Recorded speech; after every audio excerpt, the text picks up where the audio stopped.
Hi, hello everybody. Welcome to another episode of On Location with Sean Martin and me, Marco Ciappelli. And actually today, Sean is not joining us. We just came back from a huge event coverage on location that was Black Hat in Las Vegas. If you know about hacking and cybersecurity, that is what it's all about. Today, I switched gear a little bit into a more familiar territory for me. I'm not familiar with cybersecurity, but I'm definitely not technical or an expert in that aspect. I connected with society. So this event that we're talking about today is the IBC event, which is happening in Amsterdam. It's been going on since 1967. I'm not sure if it was always held in Amsterdam. I'll ask that question. Yeah. To my guest here, which is Mark Smith. He's part of the board at IBC, and I also co-lead the accelerator program. And he'll tell us a little bit more about himself the moment that I say, hello, Mark Smith. Welcome. Hello. Thank you. Well, thank you for having me here. Oh, it's my pleasure. Brilliant. It's great to meet you. And yeah, very happy to talk all things IBC. I scare myself sometimes when I think about just how close the event is. It's coming up soon. And, the excitement is building for sure. You feel the pressure even after this long?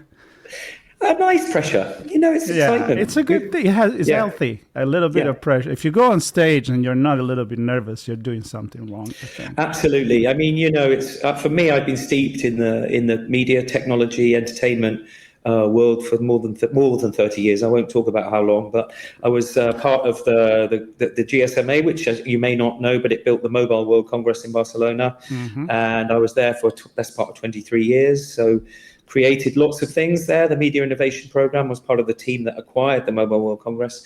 And I was head of marketing communications there for 20-something years. So it's in my bloodstream, technology events, Yeah, and that's really cool. I mean, that's why I follow technology. I mentioned to you before we started, and people that follow me, they know I come from the social media, communication background as far as college. Then I went in branding and marketing, but I've always been very close to what mass media, as we used to call them, they do for and with society, and the other way around. It's definitely a mirror of that. So entertainment and all of that. So why don't we start with a short history? I mean, I mentioned 1967. At that time, technology was quite different. We were broadcasting. Now we're doing a lot of other things. So when you look back.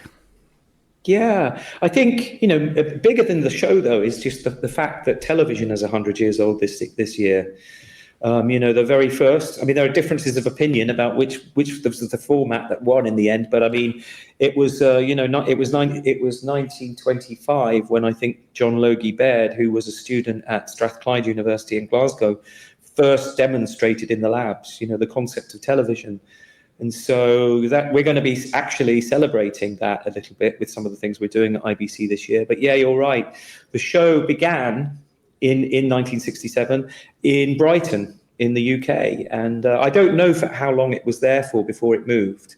But I think, certainly the origins are in the UK, but it's been in Amsterdam for many years now. And, the Rye Showground is very familiar to people, and the famous beach bar and where everybody congregates at the end of the day.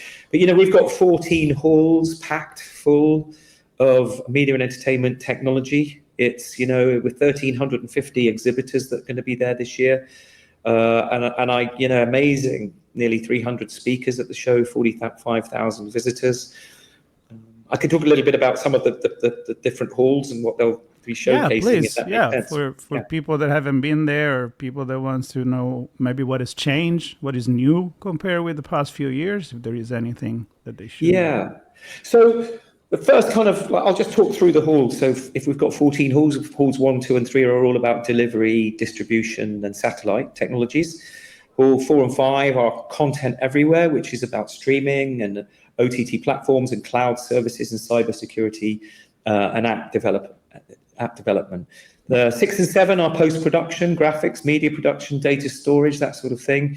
Halls 8 and 10 are multi-technologies, production management, audio and transmission. And then we've got 9, 11, 12 and 13, which are production, cameras, lenses, lighting, video and accessories. And then the one that I'm kind of probably going to be living in for 4 days is Hall 14, which is about future technologies. We call it the Future Tech Hub.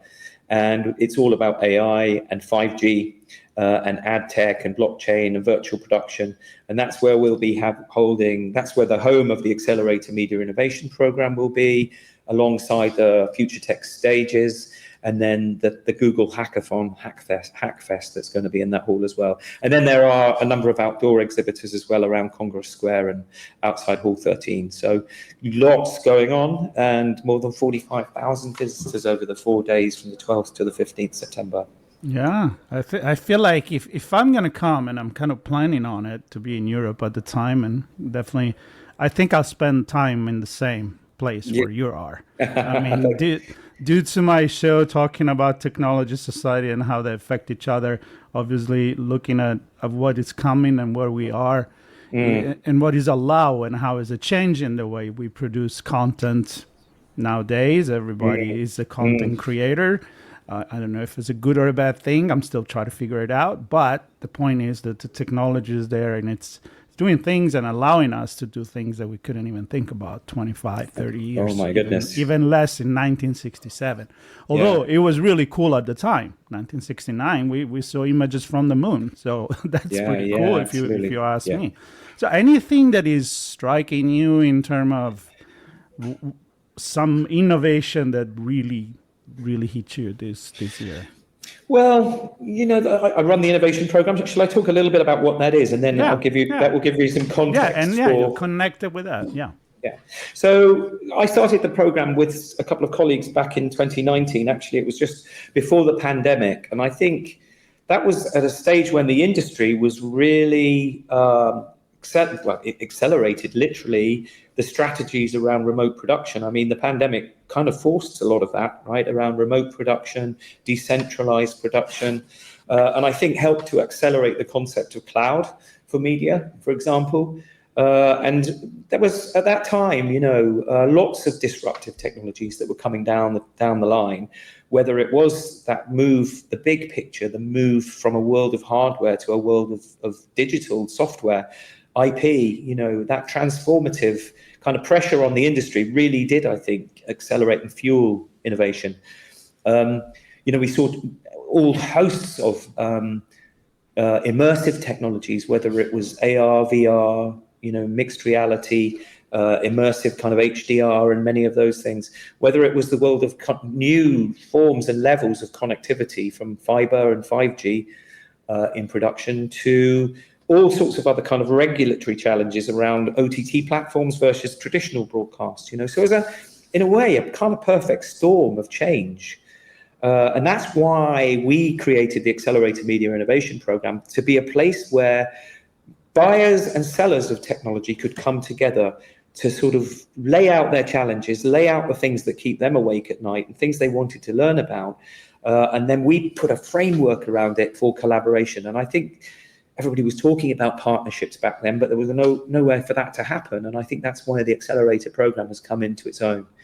It's a place where it's a destination and a safe environment for the broadcasters, for the studios, for the OTT platforms, for the rights owners to come together and say, this is what we need to understand better. This is what we need to try and solve, but not take years about it. This needs to be fast. This needs to be a sort of a sprint toward a sort of 6-month program of actually learning and developing solutions. And then at IBC, we showcase them as proof of concepts to show how all these technologies work. So we have run something like 9 projects a year. We've run more than 50 projects since 2019, involving about 350 organizations, from the very biggest to the smallest, to every single kind of household blue chip media and entertainment brand.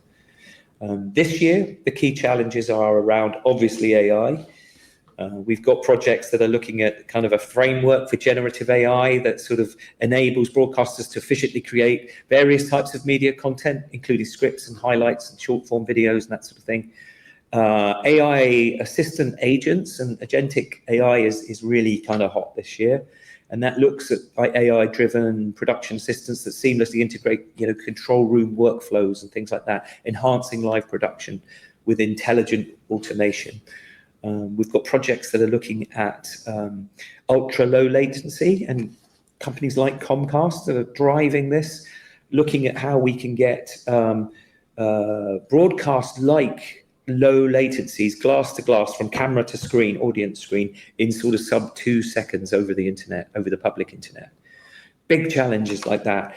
We've got a project looking at content provenance, stamping your content, which looks at tools that enable organizations to integrate content credentials. C2PA is the content provenance initiative in the industry this year, looking into their workflows, how we can sign and verify media and its sources and where it's been manipulated and things like that.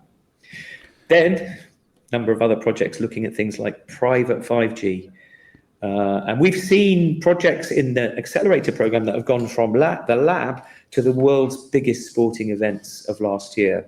So this really shows the value of the program, and we're looking at how we take private 5G to the airwaves to cover and to produce programming across long distances where there's like cycle races or marathons from the air. Other projects looking at master control cloud, sustainability in workflows, and multi-vendor kind of software media exchange to look at how formats can be interoperable between each other. Yeah, I let you go because it's fascinating, because in my head I'm like, it's the convergence of many different technology ultimately that allow us to make the big step into a specific industry, right? I mean, you couldn't do certain things if you the low latency, if you couldn't have the speed of the infrastructure that allow you to do that. Obviously, you're coming from mobile, you know that very well, like 2G, 3G, 4G, 5G. So how fast are we going to go? Obviously, I come, like I said, from a cybersecurity events, very fresh, and the buzzword was agentic AI. I mean, you have to, in the SOC, into the way that it helps the human. So I want to go there with you being around this industry for a long time, looking at innovation. How is perceived, and is it welcome? It's like that the nervousness about the way we are actually living with AI and agentic AI. I mean, my point is everybody kind of fearing it? It's like, all right, let's get it, but let's still be in control versus, come on, blinking light, funny noises, let's go. I work with people that are passionate about technology.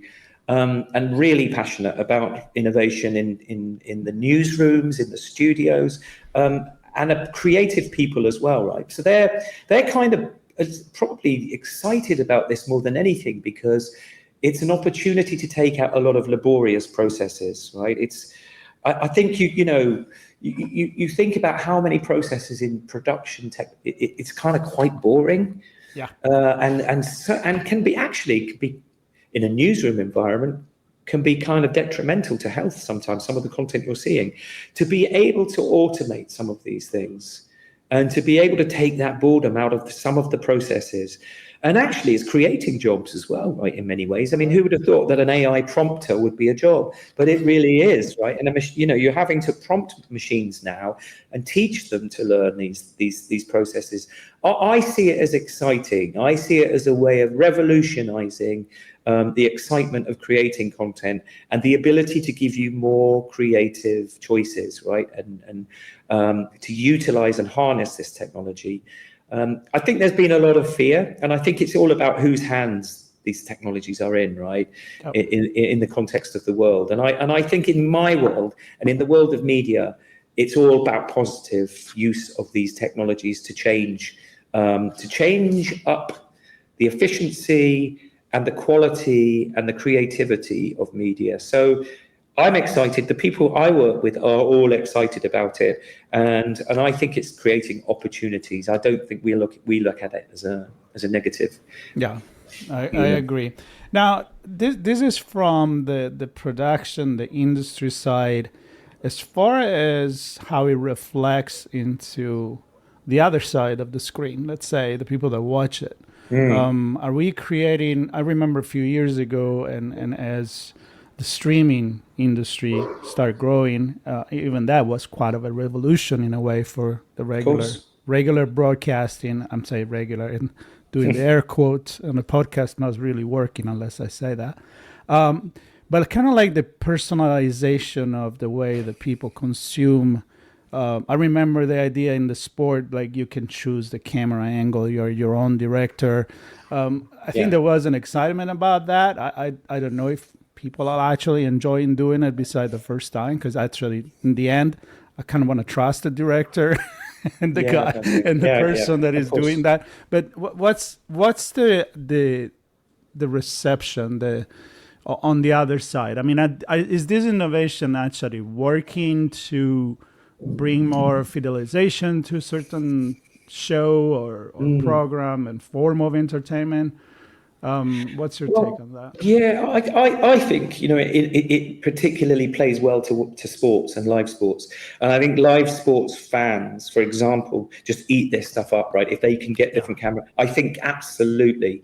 If they can get different perspectives on the sports and the players that they love, I think, you look at Formula One, you look at football, you look at all the sports. I think these guys just absolutely, the young generation, right? I come from an older generation, but I know from the world of esports, and I know for the world of live sports in some of the most exciting kind of areas, it's still, quite early days in terms of feeding the fans with what they really want.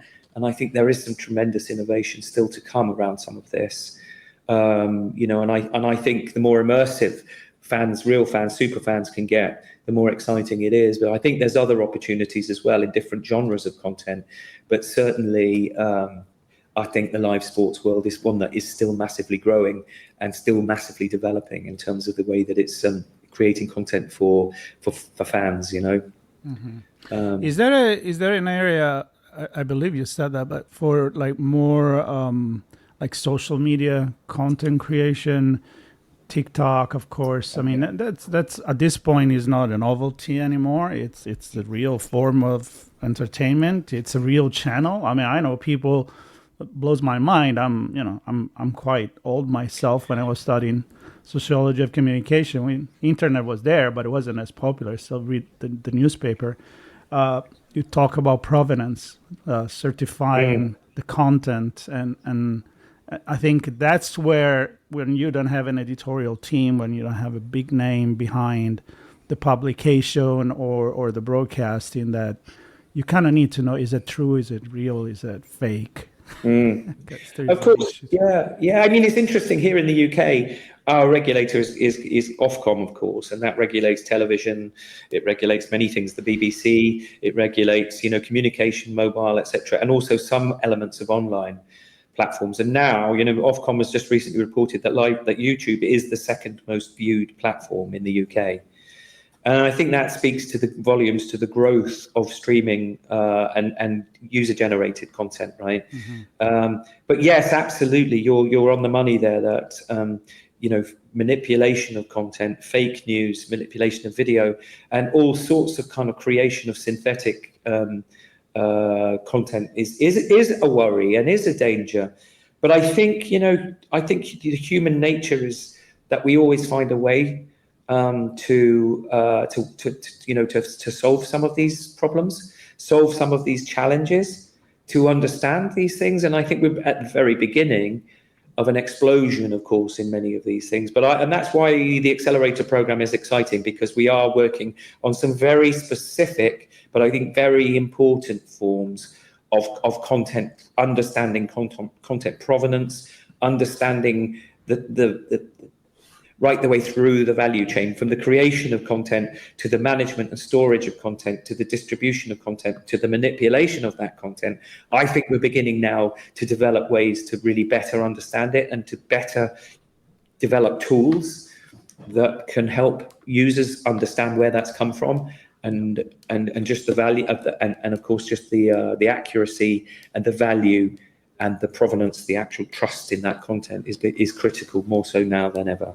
Yeah, and as we wrap, these conversations, are they happening in the corridors, in between the halls, or you actually have panels and presentation, and do you have a keynotes? Somebody you want to highlight as we start closing? We have a main conference which is full of great speakers from across the industry and different industry sectors. We have a host of different stages around the event, whether it's the what we call the showcase stage. We have a content everywhere stage or two. We have a future tech stage, which each of these accelerator programs that I've mentioned or in the projects, they each get an hour on stage. And a lot of it is free content at IBC, right? Around the different halls that I mentioned, all the themes. There are different stages where you can just turn up. Of course, once you've registered to IBC, you can just turn up and you get amazing content for free. I would also, if I could, just before we wrap, is just talk about something else, which is that we've been working very closely with Google Cloud on a hack fest, and this is the first for IBC, I think, where we are inviting young broadcast engineers and software developers and creatives to come and work on some challenges that we're going to set over the weekend of IBC. There'll be prizes, and we're working with Formula E, the racing car format, electric racing, supporting the Hackfest. But we'll also have an AI coached penalty shootout where you're taking penalties and you're coached by a famous football coach on your football penalty taking style and skills. That's all in Hall 14, as well as many other aspects of AI and other exciting forms of content. So there's something for everyone across the show, but I think innovation is really the buzzword and the power, the fuel for the show this year at IBC. Yeah, I always go to this event, and CES, of course, here in the United States, and it's a way to look into the future. That's where you put your thinking hat on, you look at a new technology, and you discuss it, and you say, well, what does this really mean, and what is the consequence of something like this, and what kind of new jobs can create, what kind of new content can create. And I'm like you, I can go dystopian to utopian and back in like fraction of a second. But for this industry, in this vertical, which is a vertical with a lot of lateral, of course, a lot of industry involved. I think it's all positive as far as we can control a little bit of the provenance. So that's the big thing. Absolutely. With the cybersecurity lens, and then of course there is privacy and identity. Absolutely, and the value of sports rights, for example, right, billions these days, right, just shows how important that content is from a cybersecurity perspective, right, and ensuring that you protect that content is pretty critical to the industry. And so, cyber is a really key issue that we've all got to be on guard with in our industry, and ensure that the value of incredible sporting, but other forms of cinematic content are protected. Absolutely vital. Yep, for sure. Well, I want to thank you for your time, Mark. That was fascinating, really something of my interest, but I believe also my listener really enjoy this kind of conversation. So I'm looking forward, hopefully crossing my finger, to actually come there. Come and say hi if I can. Of course, I'll find you. And again, September the 12th to the 15th, 2025, at RAI Amsterdam in the Netherlands, of course. And I will put some links, obviously, to connect with you, with the team, and to visit the website, which is very well done and already exciting. I love. Thank you, Marco. I love it. Thank you so much, Marco. It's been great chatting with you. Yep, I appreciate it. Everybody stay tuned for more content. And again, if I am there, you'll hear more story directly from the floor. Take care, everybody.